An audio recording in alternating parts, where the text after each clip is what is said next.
दोस्तों, स्वागत है आपका मेरे YouTube चैनल इंग्लिश बाबू पर। और आज मैं फिर हाजिर हूँ आपके साथ एक नई स्टोरी लेकर। और दोस्तों, आज जो स्टोरी मैं आपके लिए लेकर आया हूँ ये एक शॉर्ट स्टोरी है, बहुत ही मज़ेदार फ़नी कहानी है। कहानी सुनने में आपको मज़ा आएगा। उसके अलावा दोस्तों, आज की जो स्टोरी है बहुत ही बेसिक लेवल की ग्रामर का इसमें आपको यूज़ मिलेगा। तो जिन लोगों ने अभी इंग्लिश सीखना शुरू किया है या फिर जो लोग बिगनर्स हैं उन लोगों के लिए वीडियो बहुत ही अच्छा होने वाला है, क्योंकि यहाँ पर आपको कई सारे नए इंग्लिश के वर्ड मीनिंग सीखने को मिलेंगे, उनकी करेक्ट प्रोनाउंसिएशन के बारे में पता चलेगा। और हमेशा की तरह जो इसका ग्रामर का पार्ट है उसे बिल्कुल डिटेल में कवर करेंगे। और इसके अलावा जिन लोगों को इंग्लिश रीडिंग करने में या फिर इंग्लिश को वर्ड्स को प्रोनाउंस करने में प्रॉब्लम होती है तो उन लोगों के लिए भी दोस्तों वीडियो बहुत काम का है, क्योंकि यहाँ पर एक एक वर्ड की जो करेक्ट प्रोनाउंसिएशन है वो आपको पता चलेगी, तो जो आपकी रीडिंग है उसमें भी सुधार होगा। तो चलिए दोस्तों, आज की इस कहानी को हम शुरू करते हैं। और सबसे पहले कहानी का टाइटल देखते हैं। कहानी का टाइटल है द पीस ऑफ केक। क्या मतलब हुआ दोस्तों? पीस का मतलब होता है टुकड़ा, द पीस ऑफ केक, और ऑफ का मतलब होता है का, के, की। इसके लिए ऑफ का यूज़ किया जाता है। द पीस ऑफ केक क्या मतलब हुआ? केक का टुकड़ा। तो दोस्तों, ये आज की इस कहानी का टाइटल है, शीर्षक है। और अब मैं इसे पढ़ना शुरू करता हूँ। और दोस्तों, मेरी आपसे रिक्वेस्ट है कि आप नोटबुक और पेन भी लेकर बैठें, क्योंकि आज के इस कहानी में, आज की स्टोरी में आपको बहुत सारे नए नए वर्ड मीनिंग सीखने को मिलेंगे। और हमेशा की तरह जो इसका जो ग्रामर का स्ट्रक्चर है उसे भी मैं एक्सप्लेन करूँगा। तो आपसे रिक्वेस्ट है दोस्तों, यदि आपको कहानी पसंद आए तो इसे लाइक भी ज़रूर करें। तो चलिए इसको शुरू करते हैं। One day, Rohit returned from the school and saw his mother talking to her friend on the phone। क्या मतलब हुआ दोस्तों? ये जो वाक्य है ये पास्ट इंडेफिनिट का अफर्मेटिव वाक्य है। और जब हम पास्ट इंडेफिनिट में कोई भी अफर्मेटिव का वाक्य बनाते हैं तो वहाँ वर्ब की सेकंड फॉर्म का यूज़ किया जाता है। RETURN, रिटर्न का मतलब होता है लौटना या फिर लौटाना, और सेकंड फॉर्म है रिटर्न्ड। क्या अर्थ हुआ? वन डे, एक दिन। रोहित रिटर्न्ड, रोहित वापस आया या कह सकते हैं वापस लौटा। फ्रॉम द स्कूल, दोस्तों से के लिए फ्रॉम का यूज़ किया जाता है। फ्रॉम द स्कूल मतलब कि स्कूल से। एंड सॉ, और दोस्तों ये जो वाक्य है जैसा मैंने आपको बताया ये पास्ट इंडेफिनिट का ही वाक्य है जहाँ सेकंड फॉर्म लगाई जाती है। तो यहाँ पर दूसरी जो वर्ब है ये भी सेकंड फॉर्म है, SEEC मतलब देखना, और सेकंड फॉर्म है सॉ, SAW। और दोस्तों यहाँ पर मैं आपको बताना चाहूँगा, देखिए ज़्यादातर लोग इसको सा पढ़ते हैं और जो कि एक गलत प्रोनाउंसिएशन है, तो आप इसको सा ना पढ़ें। इसकी जो सही प्रोनाउंसिएशन है वो है सॉ, SAW, सॉ। और ये सी की सेकंड फॉर्म है जिसका मतलब देखना, और सॉ मतलब देखा। तो क्या अर्थ हुआ? एंड सॉ, और देखा, हिज मदर, अपनी माँ को। दोस्तों हिज का मतलब होता है अपना, अपनी, और हिज का प्रयोग जब किया जाएगा जब कोई भी व्यक्ति या वस्तु किसी मेल से रिलेटेड होगी, किसी मेल से संबंधित होगी। तो यहाँ जैसा हमने देखा, यहाँ जो कहानी का जो किरदार है रोहित वो एक मेल है, तो इसके लिए यहाँ पर हिज का यूज़ किया गया है। यदि ये फीमेल होता तो इसके यहाँ पर हिज के स्थान पर हर का यूज़ किया जाता। तो क्या अर्थ हुआ? एंड सो, और देखा, हिज मदर, अपनी माँ को, टॉकिंग, बात करते हुए, टू हर फ्रेंड, अपने दोस्त से।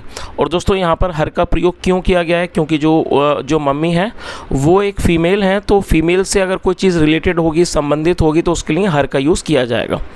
और क्या देखा? टॉकिंग टू हर फ्रेंड, कि वो अपनी दोस्त से बात कर रही हैं। ऑन द फोन, फ़ोन पर। तो पूरी लाइन का यहाँ से यहाँ तक क्या मतलब निकला? One day Rohit returned from the school and saw his mother talking to her friend on the phone. एक दिन रोहित स्कूल से लौटा और देखा उसकी माँ अपनी दोस्त से फ़ोन पर बात कर रही हैं। चलिए आगे देखिए। Rohit was feeling very hungry. दोस्तों ये जो वाक्य है ये पास्ट कॉन्टिन्यूस का वाक्य है। पास्ट कॉन्टिन्यूस का मतलब होता है जब हम पास्ट में कोई ऐसा वाक्य बनाते हैं जहां हम ये दर्शाते हैं पास्ट में कोई क्रिया चल रही थी, हो रही थी। इस तरह के वाक्यों में वॉज या फिर वर का इस्तेमाल हेल्पिंग वर्ब के रूप में किया जाता है। आई, ही, शी, इट और सिंगुलर नाउन के साथ वॉज का यूज़ किया जाएगा हेल्पिंग वर्ब के रूप में। वी, यू, दे और प्लूरल नाउन के साथ वर का यूज़ किया जाता है। आप इस चीज़ को नोट कर लीजिए। उसके अलावा दोस्तों फोर्थ फॉर्म का यूज़ किया जाता है। देखिए फोर्थ फॉर्म का क्या मतलब है, जब आप वर्ब की फर्स्ट फॉर्म के साथ आईएनजी को ऐड करेंगे तो फोर्थ फॉर्म हो जाएगी। बड़ा आसान है। जैसे मान लीजिए यह है FEEL, फील फर्स्ट फॉर्म है जिसका मतलब होता है महसूस करना, और आईएनजी लगने के बाद फीलिंग ये वर्ब की फोर्थ फॉर्म हो गई तो ये वर्ब की फोर्थ फॉर्म है। तो क्या अर्थ हुआ। और जैसा मैंने आपको बताया यदि पास्ट कॉन्टिन्यूस में हम कोई वाक्य बनाएंगे और सब्जेक्ट जो है वो सिंगुलर होगा तो उसके साथ वॉज का यूज़ किया जाएगा। तो यहाँ रोहित सब्जेक्ट सिंगुलर है तो उसके साथ वॉज का यूज़ किया गया है। और दोस्तों फील हंग्री का मतलब होता है भूख लगना। यदि आप सिर्फ इस शब्द के बारे में बात करें HUNGRY, हंग्री ये एडजेक्टिव है और हंग्री का मतलब होता है भूखा। मान लीजिए आप इसको कैसे यूज़ करेंगे, जैसे आपका वाक्य है कि मैं भूखा हूँ, आई एम हंग्री, मैं भूखा था, आई वॉज हंग्री। और लेकिन भूख लगने के लिए हमें फील हंग्री का यूज़ करना होगा जो कि वर्ब है। तो हंग्री मतलब भूखा जो कि एडजेक्टिव है, और जब हम इसके साथ फील हंग्री जोड़ देंगे, फील मतलब कि वर्ब के साथ एडजेक्टिव को जोड़ देंगे फील हंग्री, तो उसका मतलब हो जाएगा भूख लगना, और ये फोर्थ फॉर्म है फीलिंग हंग्री। तो इस तरह से पूरी लाइन का क्या मतलब निकला, Rohit was feeling very hungry, Rohit को बहुत भूख लग रही थी। आगे देखिए, he saw a piece of cake on a plate kept on the table. दोस्तों ये भी पास्ट इंडेफिनिट का ही वाक्य है, जैसा आपने यहाँ पर देखा था। यहाँ भी ये सेकंड फॉर्म का यूज़ किया गया है। सी मतलब देखना, second form saw. He saw उसने देखा, अ पीस ऑफ केक क्या मतलब हुआ, उसने एक केक के टुकड़े को देखा, ऑन आ प्लेट एक प्लेट के ऊपर। और दोस्तों ऑन यहाँ पर एक प्री पोजिशन है, जब कोई चीज़ फिजिकली किसी चीज़ के ऊपर होती है तो वहाँ पर ऑन का यूज़ किया जाता है। तो कहाँ देखा, ऑन ए प्लेट, एक प्लेट पर देखा, कैप्ट रखा जो कि रखी हुई थी, ऑन द टेबल टेबल पर। तो पूरी लाइन का क्या अर्थ निकला, he saw a piece of cake on a plate kept on the table. उसने एक केक के टुकड़े को देखा एक प्लेट पर, कैप्ट ऑन टेबल जो कि टेबल पर रखी थी। चलिए आगे देखिए। और दोस्तों आपको मैं इस बारे में बताता हूँ, ये जो कैप्ट है यहाँ पर इसका मतलब इसका इस्तेमाल एडजेक्टिव के रूप में किया गया है। KEEP कीप मतलब रखना, सेकंड फॉर्म और थर्ड फॉर्म कैप्ट है। उसके अलावा ये जो शब्द है वो एडजेक्टिव भी है, तो रखे हुए के लिए भी कैप्ट का यूज़ किया जाता है। आप इसको एज इट इज़ नोट कर लें। आगे देखिए, हिज माउथ वाटर्ड। दोस्तों WATR वाटर का मतलब होता है पानी, हम सब जानते हैं इसकी मीनिंग को। उसके अलावा ये एक वर्ब है जिसका मतलब होता है पानी आना, और इसकी जो सेकंड फॉर्म है वो है वाटर्ड। तो क्या अर्थ हुआ, हिज माउथ वाटर्ड, उसके मुंह में पानी आ गया। और दोस्तों ये बड़ी स्वाभाविक सी चीज़ है, जब हमें कोई ऐसी स्वादिष्ट चीज़ें दिखती हैं और हम भूखे होते हैं तो हमारे मुंह में पानी आता है। तो क्या अर्थ हुआ, हिज माउथ वाटर्ड, उसके मुंह में पानी आ गया। बट ही थॉट, और दोस्तों ये भी पास्ट का ही वाक्य है तो सेकंड फॉर्म का यूज़ किया गया है। THINK थिंक मतलब होता है सोचना या फिर कुछ लगना, और सेकंड फॉर्म है थॉट। बट ही थॉट लेकिन उसने सोचा, या बट ही थॉट लेकिन उसने सोचा, ऑफ आस्किंग परमिशन फर्स्ट। दोस्तों आस्क का मतलब आमतौर पर आपको जानते हैं, आस्क मतलब होता है पूछना। उसके अलावा किसी चीज़ को मांगने के लिए भी आस्क का यूज़ किया जाता है। तो यहाँ पर इसका मतलब है मांगना, और परमिशन एक नाउन है जिसका मतलब होता है आज्ञा। तो क्या अर्थ हुआ, हिज माउथ वाटर्ड, उसके मुंह में पानी आ गया। But he thought of asking permission first, लेकिन उसने पहले आज्ञा मांगने के बारे में सोचा। चलिए, और दोस्तों ये जो समझ लीजिए लाइन है, एक तरह से यहाँ भी एक हमें सीख मिलती है, बहुत अच्छी चीज़ है। कई बार हमारे घर में सामान रखे होते हैं और हम ऐसे बिना पूछे खा लेते हैं, तो हो सकता है वो सामान किसी दूसरे व्यक्ति के लिए हो, तो हमें ऐसे कोई भी चीज़ उठा के नहीं खा लेनी चाहिए। पहले जो भी हमारे मम्मी पापा हैं उनसे हमें पहले परमिशन लेनी चाहिए। चलिए आगे देखिए, he asked permission but his mother was busy on the phone. और दोस्तों तो क्या अर्थ हुआ, ही हैज़ आस्क परमिशन। दोस्तों आस्क मतलब जैसे मैंने बताया इसका मतलब होता है पूछना या फिर कोई चीज़ मांगना, और सेकंड फॉर्म है आस्क्ड। तो क्या अर्थ हुआ, ही आस्क्ड परमिशन, उसने आज्ञा मांगी, लेकिन बट मतलब लेकिन हिज मदर उसकी माँ वॉज बिजी व्यस्त थी ऑन द फ़ोन पर। और दोस्तों ये जो वाक्य है ये सिंपल पास्ट का वाक्य है। सिंपल पास्ट का मतलब होता है जब हम पास्ट में कोई ऐसा वाक्य बनाएं जहाँ पर वॉज या वर्क का इस्तेमाल हेल्पिंग वर्ब के रूप में किया जाता है, साथ में किसी भी नाउन या एडजेक्टिव को लेकर वाक्य बनाया जाता है। और दोस्तों इस तरह के वाक्यों में कभी भी किसी भी तरह की वर्ब का यूज़ नहीं किया जाता है, तो इस तरह के जो वाक्य हैं उनको नो एक्शन सेंटेंस भी कहा जाता है।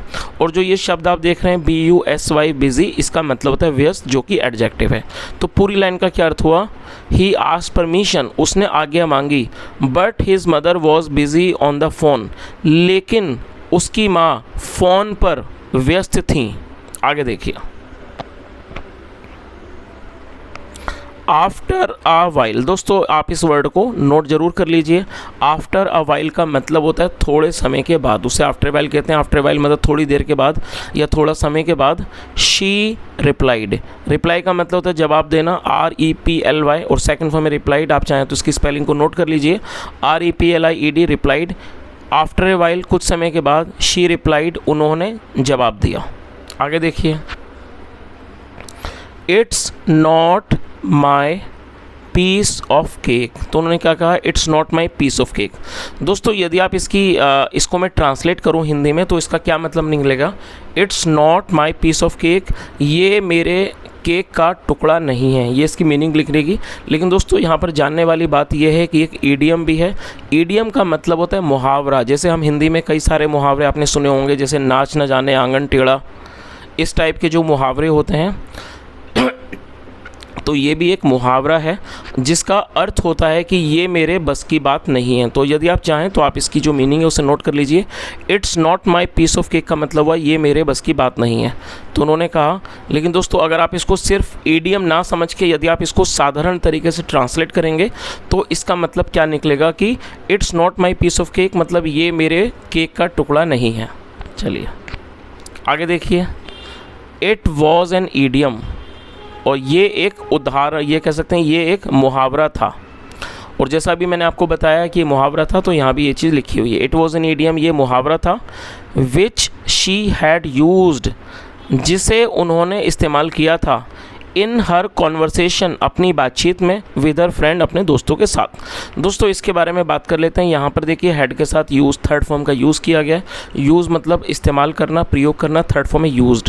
ये जो वाक्य है ये पास्ट परफेक्ट का वाक्य है। पास्ट परफेक्ट का मतलब होता है जब हम पास्ट में कोई भी ऐसा वाक्य बनाते हैं जहाँ पर ये दर्शाते हैं कोई क्रिया पास्ट में हो चुकी थी। जैसे मान लीजिए वाक्य वे आया था, मैं गया था, मैंने खाना खाया था, हम लोग गाँव गए थे, उसने मेरी मदद की थी। ऐसा कोई भी वाक्य जहाँ पर हम ये दिखाते हैं पास्ट में कोई क्रिया पूरी हो गई थी, ऐसे स्थानों पर हैड का यूज़ हेल्पिंग वर्ब के रूप में किया जाता है। साथ में वर्ब की थर्ड फॉर्म भी लगाई जाती है। तो क्या अर्थ हुआ, और दोस्तों आप इसे नोट कर लीजिए, कॉन्वर्सेशन का मतलब होता है बातचीत या फिर हिंदी में इसको कहते हैं वार्तालाप। तो पूरी लाइन का क्या अर्थ निकला यहाँ से यहाँ तक कि इट वॉज एन ईडियम, ये एक मुहावरा था। विच मतलब कि जिसे, विच मतलब जिसे, शी हैड यूज्ड जिसका उन्होंने इस्तेमाल किया था। इनर कॉन्वर्सेशन अपनी बातचीत में, विद हर फ्रेंड अपने दोस्त के साथ। चलिए तो इस बात का मतलब आपको समझ ही आ गया होगा कि ये मात्र क्या था, एक मुहावरा था जिनका उन्होंने इस्तेमाल किया था अपने बातचीत में अपने दोस्त के साथ। चलिए आगे देखिए, Rohit mistook it and ate the piece of cake. दोस्तों ये जो वाक्य है ये भी पास्ट एंड डेफिनेट का ही वाक्य है जहाँ सेकंड फॉर्म लगाई जाती है। अब देखिए यहाँ पर कितनी सारी चीज़ें सीखने को मिलती हैं। जैसे आपने एक वर्ड सुना है, बड़ा ही कॉमन वर्ड है, सभी लोग जानते हैं, मिस्टेक, MISTAKE। दोस्तों आमतौर पर जो आप लोग इसकी मीनिंग जानते हैं, मिस्टेक का मतलब होता है गलती, जो कि एक नाउन की तरह हम लोग ज़्यादातर इस्तेमाल करते हैं संज्ञा के तौर पर। लेकिन जानने वाली बात यह है, ये जो शब्द है ये नाउन के साथ साथ ये एक वर्ब भी है। तो दोस्तों जब आप इंग्लिश सीखें आप इन चीज़ों को ज़रूर सीखें कि आप कोई वर्ड नोट करते हैं तो आप उसके साथ में जितनी भी इन्फॉर्मेशन ज़्यादा से ज़्यादा आप ले सकें वो आप ज़रूर लीजिए, ताकि आपको इंग्लिश अच्छे से समझ आ सके। तो ये जो वर्ड मैंने आपको बताया मिस्टेक, ये एक नाउन है, नाउन होने के साथ साथ ये एक वर्ब भी है, मतलब क्रिया भी है। तो इस वाक्य में इसको वर्ब के रूप में प्रयोग किया गया है। तो मिस्टेक मतलब गलती मानना या गलती हो जाना। सेकंड फॉर्म में मिस्टूक। तो क्या अर्थ हुआ? रोहित मिस्टूक इट, मतलब रोहित ने इसे गलत ले लिया, गलत मान लिया। And ate the piece of cake, और उसने और ये ईट की सेकंड फॉर्म है, ईट मतलब खाना, सेकंड फॉर्म को आप नोट कर लीजिए। एंड एट, और खा लिया, the piece of cake, cake के टुकड़े को। तो पूरी लाइन का क्या अर्थ निकला? Rohit mistook it and ate the piece of cake. Rohit ने गलत समझ लिया और केक के टुकड़े को खा लिया। चलिए आगे देखिए।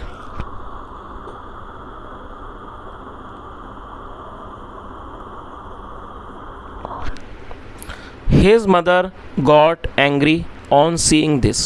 दोस्तों ये जो वाक्य है ये भी पास्ट इंडेफिनिट का ही वाक्य है और यहाँ पर सेकंड फॉर्म का यूज़ किया गया है। अब यहाँ पर भी देखिए एक नोट करने वाली चीज़ है, ANGRY। एंग्री की मीनिंग ऑलरेडी आप जानते हैं। एंग्री का मतलब होता है जो व्यक्ति गुस्से में हो, नाराज़ हो, क्रोधित हो, उसको एंग्री कहा जाता है, जो कि एक एडजेक्टिव है। तो दोस्तों जब आप किसी भी एडजेक्टिव को सिंपल प्रेजेंट, सिंपल पास्ट में यूज़ करते हैं, तब आपको वहाँ पर किसी भी तरह की सपोर्टिंग वर्ब का इस्तेमाल करने की कोई ज़रूरत नहीं है। फॉर एग्जाम्पल जैसे आप बोल रहे हो वह नाराज़ है, या कह सकते हैं वह गुस्से में है, वह क्रोधित है। ही इज़ एंग्री, मैं नाराज़ था, आई वॉज एंग्री। ठीक है, तो इस तरह से आप इसका इस्तेमाल कर सकते हैं। लेकिन जब आप इसको एक वर्ब में प्रयोग करेंगे तब आपको क्या करना होगा? तब आपको एक सपोर्टिंग वर्ब का यूज़ करना होगा। और जब आप सपोर्टिंग वर्ब का यूज़ करेंगे तब आप उसको वर्ब की तरह प्रयोग करेंगे। तो यहाँ पर सपोर्टिंग वर्ब के रूप में गेट का इस्तेमाल किया जाएगा। तो गेट एंग्री मतलब नाराज़ होना, गुस्सा होना, क्रोधित होना। और सेकंड फॉर्म है गॉट एंग्री। तो ये पास्ट का वाक्य तो सेकंड फॉर्म लगाएगी। तो आप इस चीज़ को नोट कर लीजिए, जब आप किसी भी एडजेक्टिव को वर्ब के रूप में प्रयोग करना चाहेंगे तब आपको एक सपोर्टिंग वर्ब का इस्तेमाल वहाँ पर करना होगा। His mother got angry. और दोस्तों यहाँ एक छोटी सी बात और बता देता हूँ ताकि कोई किसी तरह की गलतफहमी ना हो आपको।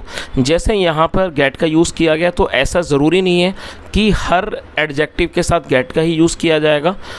अब ये डिपेंड करता है उस शब्द के ऊपर। कई बार गेट के अलावा दूसरी चीज़ों का भी इस्तेमाल किया जाता है। जैसे मान लीजिए मैं एक आपको छोटा सा एग्जांपल देता हूँ, वह खुश हो गया। तो खुश होने को हैप्पी कहते हैं, खुश प्रसन्न, खुश को हैप्पी कहते हैं। अब आप इसे वर्ब के रूप में यूज़ कर रहे हैं तो यहाँ पर बिकम हैप्पी आएगा। सपोर्टिंग वर्ब का जो आप यूज़ करेंगे वो बिकम का यूज़ करेंगे, तो बिकम हैप्पी, खुश होना।